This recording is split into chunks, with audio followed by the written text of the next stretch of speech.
we take it, and then we take the trips.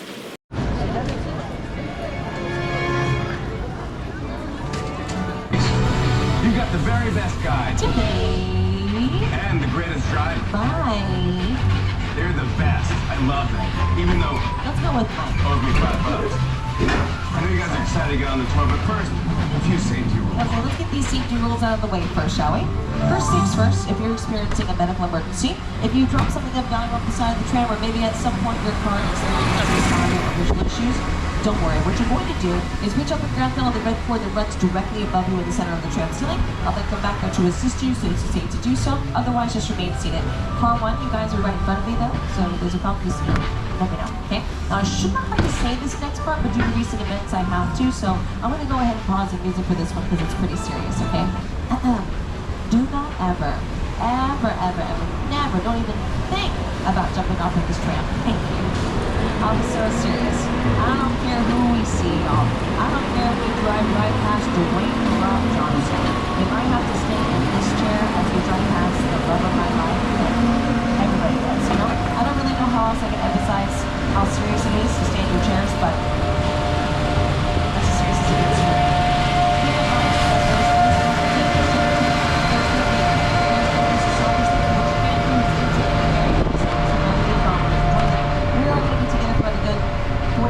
To an hour. Now, as we head down this hill that we refer to as the Universal Movie Timeline, we have a lot happening on the hill. On the right-hand side, we have these movie posters here.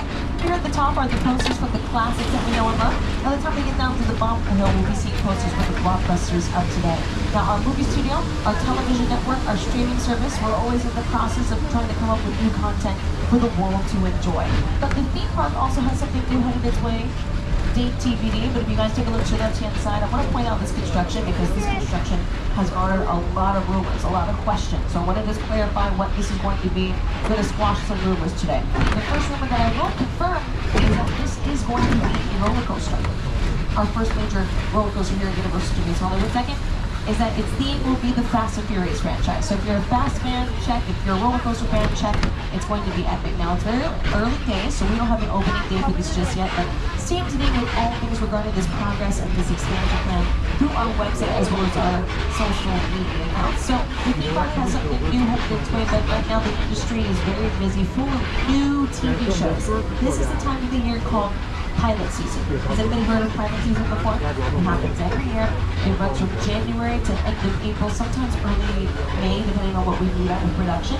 But that's the time of the year where the industry is focused on creating new television shows, and we're getting submissions from writers every single day. We're going to probably get about 1,000 submissions total. Out of those 1,000, 500 of them are going to get a meeting to see if it's a good fit with us and the brand. About 150 of them are going to get the clear to go into production, but only 50 of them will make it onto either streaming or networks. So it's a very competitive market, which is why we're super busy today. We have shows coming back for their second, third, fourth, fifth, sixth seasons, and then we also have some brand new shows that have already been given the green light to go into production. So we're officially here in the front lot, which is the land of sound stages and office spaces. This is the main thoroughfare that all of our executives, producers, writers, directors, everybody will essentially take this way in. This is Main Street, this is the intersection here, so you're going to see a lot of hustle and bustle. But this is Main Street, this is they're going to come in through this way, and then they're going to make a left and head onto their designated sound stage. So the front lot is made up of stages, which are essentially just warehouses that are right around 95 to 98% sound. We may be getting some snippets and little sneak peeks into some of these stages here on the left-hand side, getting an idea of just how massive they are. We can build pretty much anything that we need within the walls of the soundstage. There was a show, it's a classic, it's called The Monsters. That house, 1313 Mockingbird Lane, was built within the walls of a soundstage originally. Both floors, fully functional, two-story home with a front yard and a backyard. These are essentially just blank open canvases for production to build whatever they need. Now, essentially, what we just kind of did a sneak peek of within the walls of Soundstage 7 here on the left-hand side looks like the ground floor of either an apartment building or the ground floor of a home. So sometimes we can just single it out where we just need to make one level, or sometimes we can create an entire house. We can create all of Quantico. We name it, we can create it. Now to your left-hand side is soundstage number 14. 14 is prime real estate for production because of this parking lot that we have in front of it. it acts as a base camp, which is kind of what we're seeing it used for today. We've got the trailer set up for the actors, the costume department, the hair and makeup department. We have all of our specialty equipment vehicles on standby. Here, the vehicles could be full of more costume pieces, prop pieces, set pieces, maybe even some electrical gears, lighting gear, equipment gear. We're going to keep everything within close proximity to production. Just in case there's a long break in between takes, we can swap anything out that we need. So, soundstage 14 today is level, but usually when production needs 14, it's because they want to use the cement basin that's inside. So you usually take about 10 steps in through the front door of soundstage number 14, and then the ground starts to dip about 3 feet down because there is a large cement basin in there. So if we need to create a pool scene or lake, river, ocean, we're going to enclose that cement basin with a large blue screen wall, fill the basin up with water, and then suddenly you're in the middle of the ocean. Now coming up on the right-hand side, we're going to see sound stages numbers 16, 17, 18, and 19. They're the ones that are closest to us right now. There's more behind, of course. But 16, 17, 18, and 19 were all home to a show called Never Have I Ever. It was a Universal Television produced show. It streamed on Netflix and was created by Gabriel. So if you ever watched the show and you saw Davey, Patsy, and Ben walking through the school hallways, eating in the school cafeteria, the classrooms, or maybe even hanging out in their homes, whether it was their dining room, their living room, kitchens, those were all sets built within the walls of these sound stages. Now, Never Have I Ever. It's a great title for that show. It was a comedy at its core, and it did have a really great kind of comedic, upbeat way of tackling some potentially uncomfortable subjects, but Mindy Kaling, being the writer of that show, managed to still create it and make it a family-friendly show. Now, speaking of family-friendly, I want to cue Ted, the little statue here on the left-hand side. Who's familiar with Ted? Okay. Family-friendly, yes or no? No. So even Seth MacFarlane has said that maybe not want to have the kids around when we're watching Ted. But he did film a prequel television show called Ted TV here on the lot most of last year. It just released on Peacock, so if you haven't heard about it yet, I'm going to show you guys a quick little snippet, and hopefully it doesn't glitch. Let me see if it works. Oh, let me try it again. Hi everyone, Seth MacFarlane, and I'm excited to share with you a behind-the-scenes look at my Peacock original event series, TED. It's a prequel series set in 1993. And that means our skilled craftspeople had to build a high school, a house, and even recreate downtown Boston as it looked back in the day using exterior sets and facades that you're about to see on the tour. But I should warn you, TED is intended for mature audiences only. So grown-ups, tell the kids to go in the other room before you watch. Oh, come on! So while Seth MacFarlane was here filming TED TV on the lot, we gave him a little temporary office space to work out up here on the left-hand side.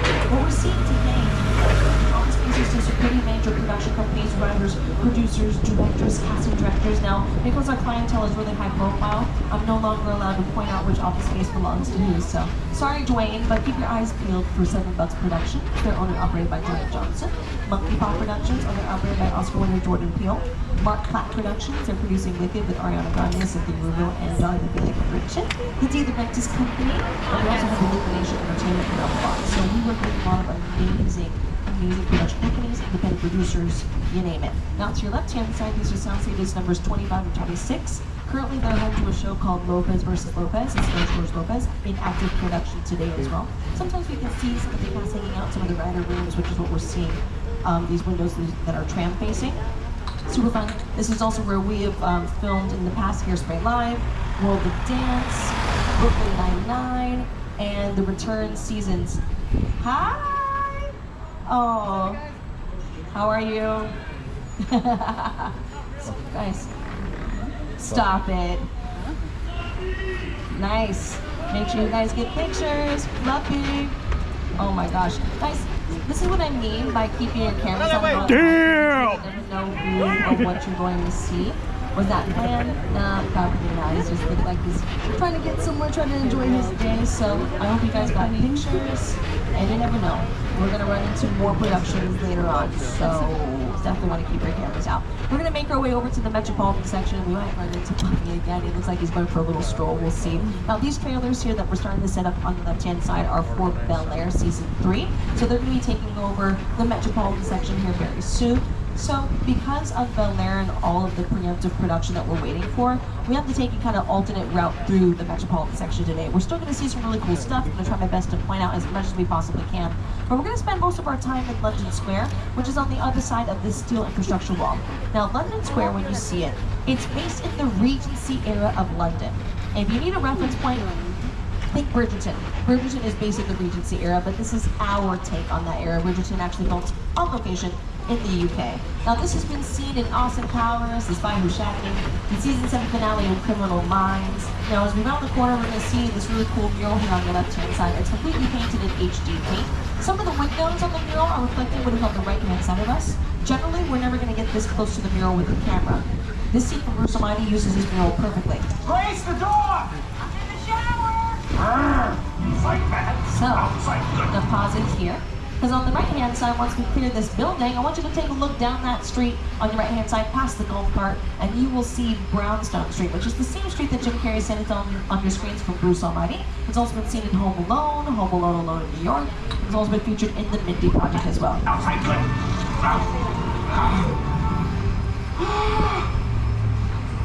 Well, you're done. Great. B-E-A-U. I don't know if I want to, okay, I'm going to show it on again. Oh, hello again. You have 167 new stalkers. We're just following you around the lot. We'll see you later too.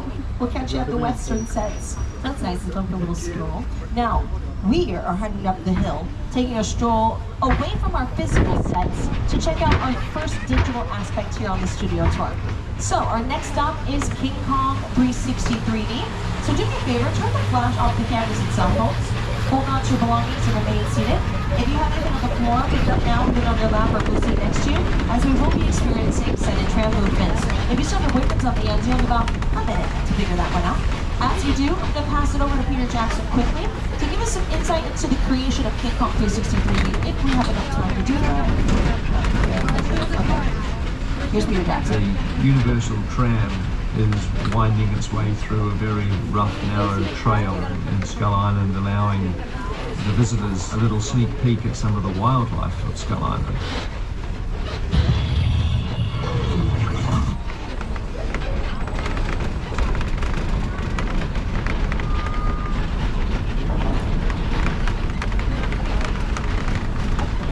Same team as a recent company name change.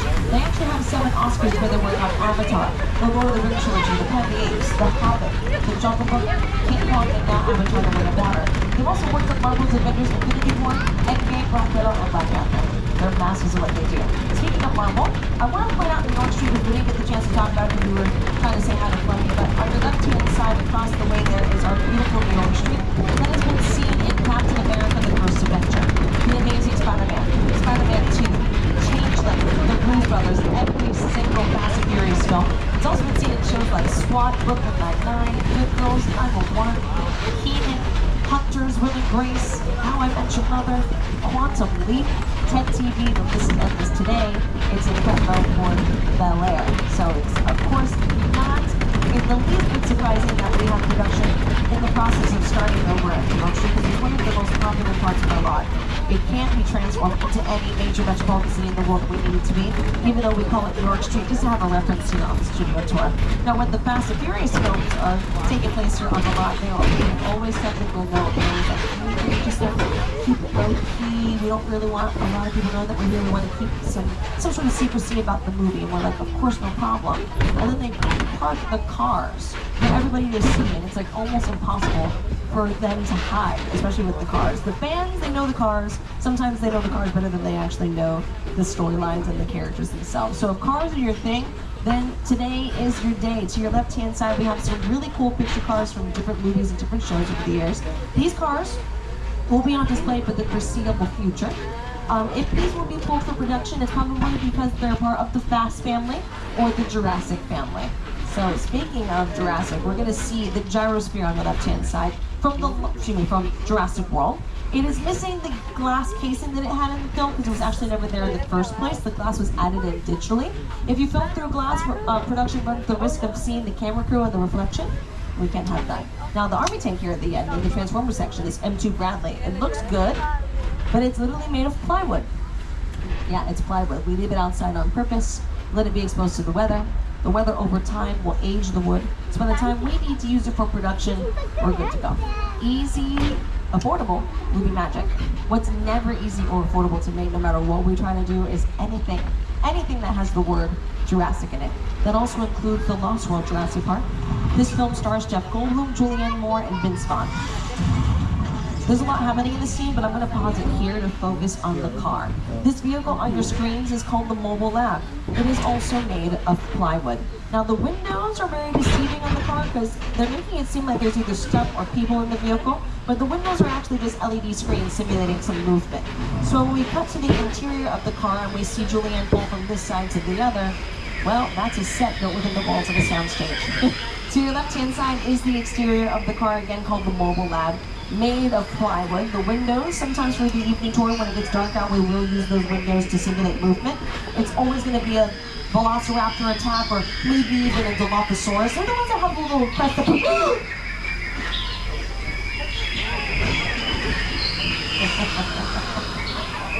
Are you guys laughing because you think it's water? I hope it is. I personally think that I always go down with the I have a window, so I'm safe. I'm safe from all the water effects we're going to put you guys through on the tour. There are several water effects. Now, King Kong 360 3D, the water effects, it differs with every car. Each car has their own little experience. You may have been able to dodge the Dilophosaurus there, but if you're on the left-hand side, I don't know if you'll be able to dodge the next one as it is specifically for you. So if you're on the left, if you don't like water, go ahead and ask your friend next to you if you can switch seats or maybe find a way to scoot in.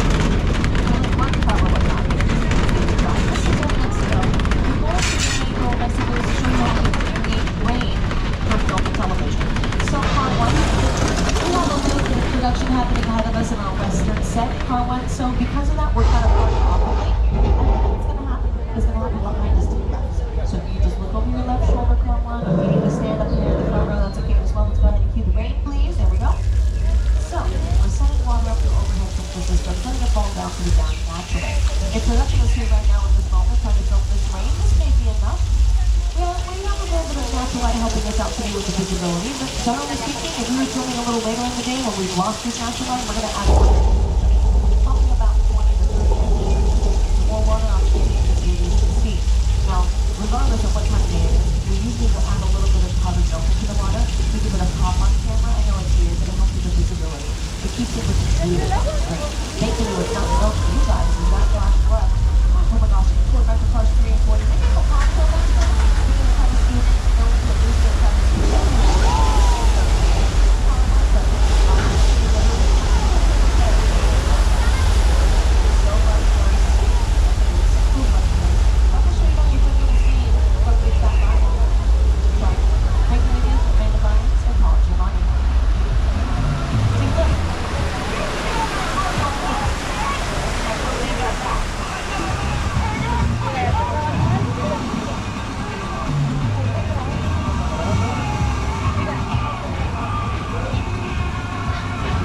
So the New York Film Academy is filming on the lot today. It's kind of the cool thing about being a student at the New York Film Academy is that you can use the Universal Lab for your projects. This is where you learn and hone in your skills as a filmmaker. It's pretty cool.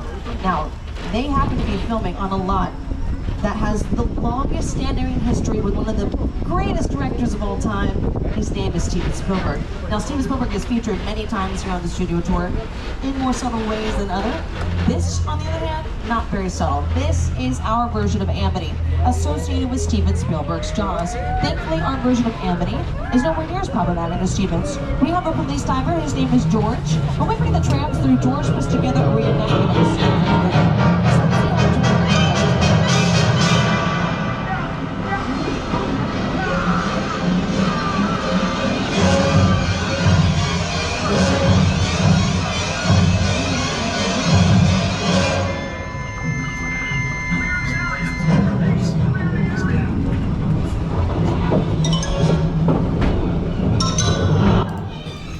Hi, it's John. Jumping in real quick, in the middle of Amity, just before perhaps a shark attack, who knows. I'm just adding this right now because we got copyrighted on this section, so back to normal audio in a moment.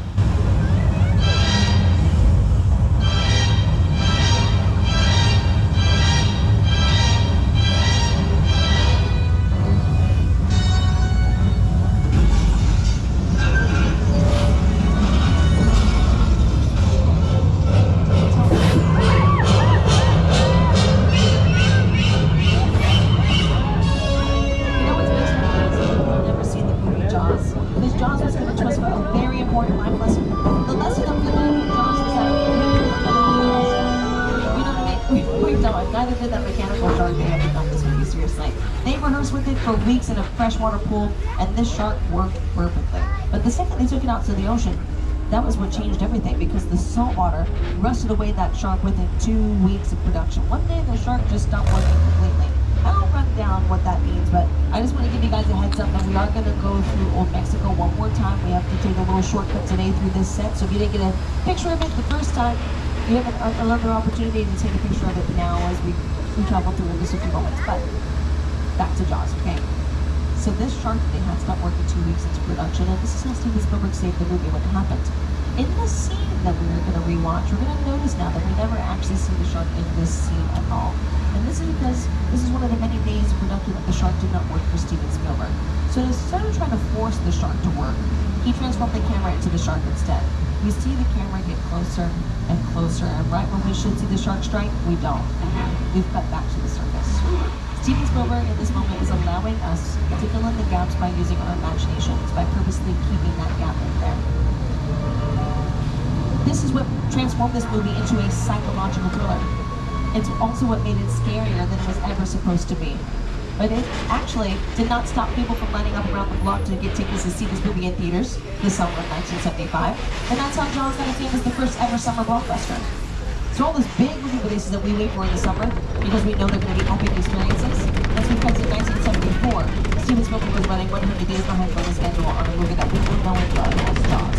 Now we're back to Old Mexico, but we're going to get another look at this also to see New York Film Academy filming again as well. So Old Mexico, we got to see that clip from Big Fat Liar, right, with the Flash Flood. This has also been seen in Three Amigos, starring Chevy Chase, Martin Short, Steve Martin.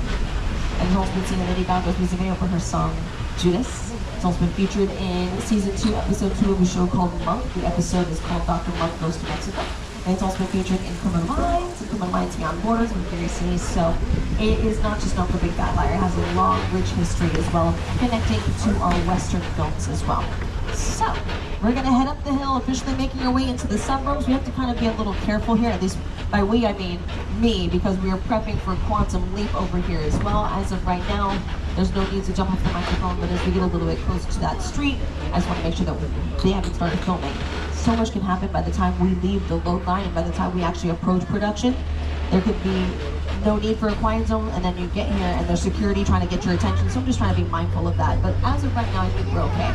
As we head up the hill, on your left-hand side, we're seeing this cool neighborhood that is specifically for production. This is called Elm Street. This first house with the green roof and the beige paneling, that is from The Ghost Whisperer with Jennifer Love Hewitt. That whole neighborhood has also been seen as Paxton's neighborhood in Never Have I Ever. It's been featured in Neighbors with Zac Efron and Seth Rogen. And it's also been seen in To Kill a Mockingbird. The house at the very end, which you can kind of see through the bridges here, at the end of the cul-de-sac, that is from Hancock with Will Smith and Charlize Theron. On the right-hand side, this house is known as the Chicken Ranch. It's from a hit musical starring Dolly Parton and Burt Reynolds called The Best Little Whorehouse in Texas. Coming up on the left-hand side is where we currently have production getting ready for Quantum Leap. That's why the cones are there. It says closed set, crew only. As of right now, I don't see any production trucks that have moved in, which means that there's no actual audio or filming taking place at the moment. They're prepping that front of our lot so they can start later today. Now, Colonial Street is also known as Wisteria Lane for ABC's Desperate Housewives. Still a very, very, very busy part of our lot.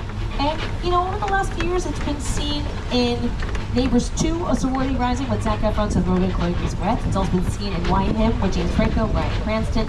And last year, it was almost entirely booked for the whole year, because half of the year last year it was for TED TV, and the other half of last year it was for a movie called Candy Cane Lane, which you can stream on Amazon now. It stars Eddie Murphy. So it's a very busy busy part of our lot. Now we are heading up the hill, and we have about 15 minutes left of the tour at this point. We have 3 sets to check out, then we're going to make our way over to Fast and Furious Supercharged. Now for the last 3 sets, we're going to pay homage to 3 very different directors. One director was all about interesting, flawed characters, and he really focused on character development in his storytelling. There's another director that has handled every genre, but he definitely has a tendency to lean in towards the action. Our last director focuses on small little hits that he sprinkles throughout his films, and he lets us have our aha moment on our own. The one thing that they all have in common is that they have a love for suspense thrillers and psychological thrillers. So let's check out the first of the last 3 sets. This is The Bates Motel from the film Psycho, directed by legendary Alfred Hitchcock. So, Alfred definitely did love the movies that, focused more on character development. He loved interesting, flawed characters. We were always so afraid while watching this film because we weren't really sure what the characters were capable of. No telling where Norman is, unfortunately, but Mother, on the other hand, we know exactly where she is.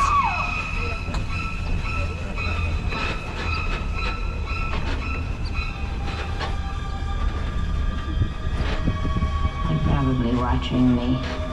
Well, let them see what kind of a person I am. If you do want to get a glimpse of Mother, she usually watches from the top left window. Alfred Hitchcock. We could always depend on him for interesting characters. Steven Spielberg through the years has proven that he can handle any genre, but with War of the Worlds, he definitely decided to lean into the action. This is the crash site from Steven Spielberg's War of the Worlds. This film stars Tom Cruise and Dakota Fanning. To your left, that is a real Boeing 747 they purchased for this film, just so they could rip it apart. When this was a brand new set on the lot, a pilot flew over this, making his descent into the Burbank airport, which doesn't happen. This only happens when it's a particularly windy day, but he saw this set from above and he freaked out. He thought it was real. So he called the whole thing in as a plane crash.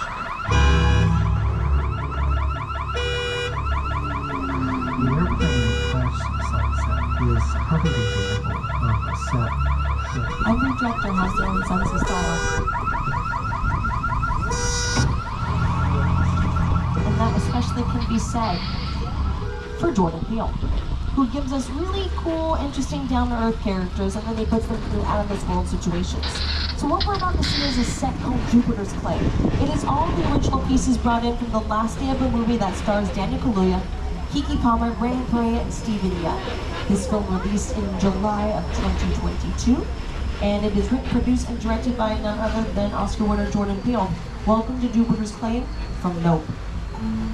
Movie magic only happens when a team of collaborators, often in the hundreds, work together to take an impossible mission and bring it to life.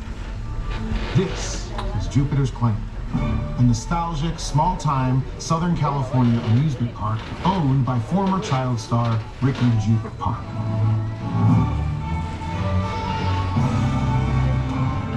Over there, look into the winking well and have your picture taken just like the kids in that old 90s movie Kid Show.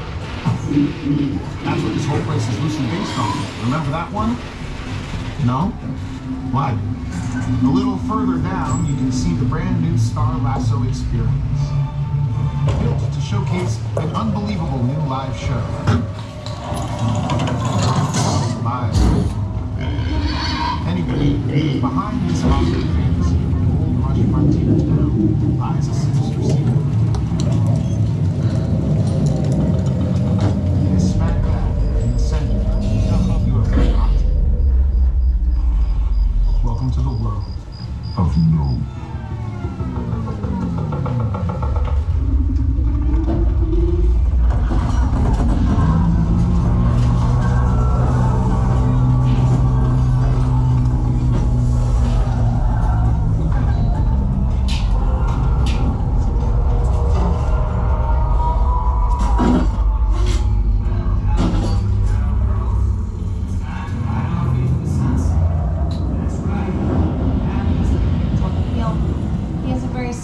Filtering in a lot of major hints, like the title Nope, right? It stands for not of planet Earth. So leave it to Jordan Peele to give us the entire meaning of the film, secretly hidden in the title the entire time. Now when I think of the word subtle, I definitely don't think of the Fast and Furious franchise, but that's why we love them. and why we decided to make it the grand finale of the studio tour, and this is it, Fast and Furious Supercharged. You do not need those 3D glasses yet. I'll let you know when to put them. More serious than I thought. What just happened? Excuse me? This is a secure line. Hello? Who are you? Doctor, who are you? You're interrupt. I'll tell you who I am, boy. My husband. I'm the reason bad guys use a nightlight. Stop. I'm the reason the boogeyman begs his mama to look under his bed. And I'm the reason you just lost control of this whole operation. Wait, what? My name is Special Agent Luke Hobbs of the U.S. Diplomatic Security Service. And as of 16.9 seconds ago, I'm the man in charge. The hell you are? Let me clue you in on two things, sweet cheeks. One, there's a high value witness from the Federal Protection Program aboard your vehicle.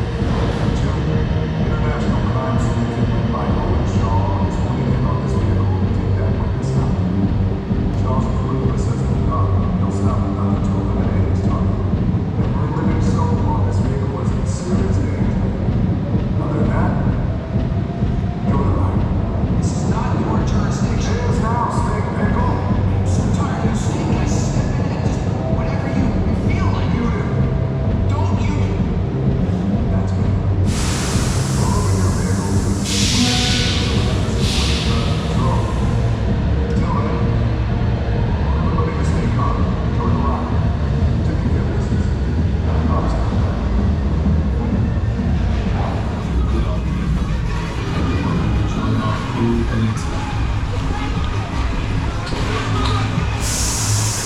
And that was the grand finale of the studio tour. Fast and Furious Supercharged. Thank you all so much for hanging out with us here today at Universal Studios Hollywood, the entertainment capital of LA, for spending time with us here at the world famous Universal Studios tour, particularly on a very busy production day. We also want to say a big thank you to our annual pass holders for being with us here today.